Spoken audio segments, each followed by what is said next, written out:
children and co-authoring a book, 21st Century Parenting, and best-selling author and with Futures, Dr. Graham Codrington. We welcome Nikki to Radio 2000. Nikki, great to have you here. Thank you for talking with us this morning. Thank you, Angela. Now, let's get right into it. Quickly tell us about your experience, your personal journey, what led you into dealing with all these topics and giving us material that we can utilize to make our children definitely brighter, bigger, beautiful beings. Well, I guess like many people out there, I'm also an entrepreneur. I work for myself, and I'm a busy working mum. So we have to cope with not just the changing world, and our world is going through exponential change at the moment. Absolutely. But we also have to keep our finger on the pulse of our changing children. And they are constantly shifting brain-body space all the time.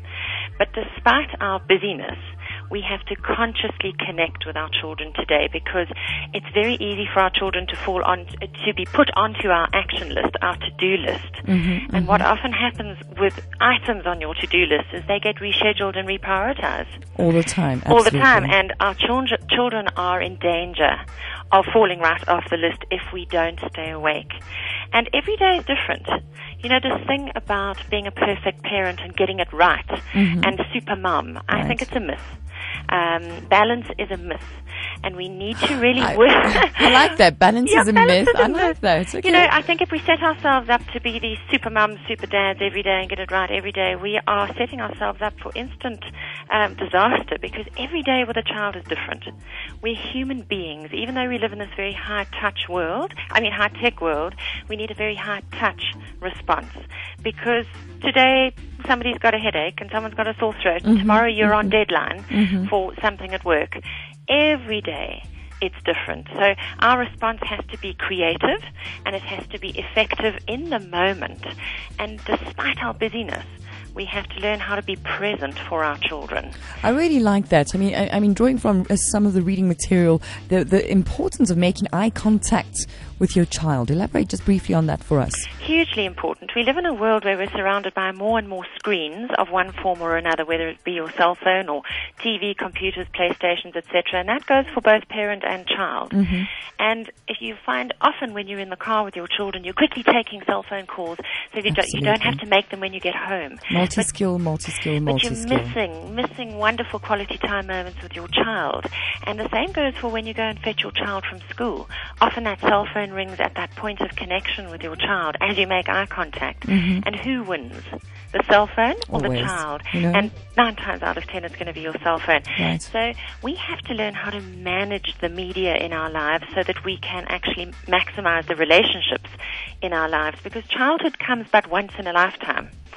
And if we don't connect now, in the early years, it is very difficult to build a relationship in the teenage years if you don't have a foundation early on. I can only think of the disaster that holds the future of no connectedness between humans. I mean, we come from a generation where cell phones weren't predominantly there, but we know that people are communicating through cell phones as much as being fired or breaking up a relationship.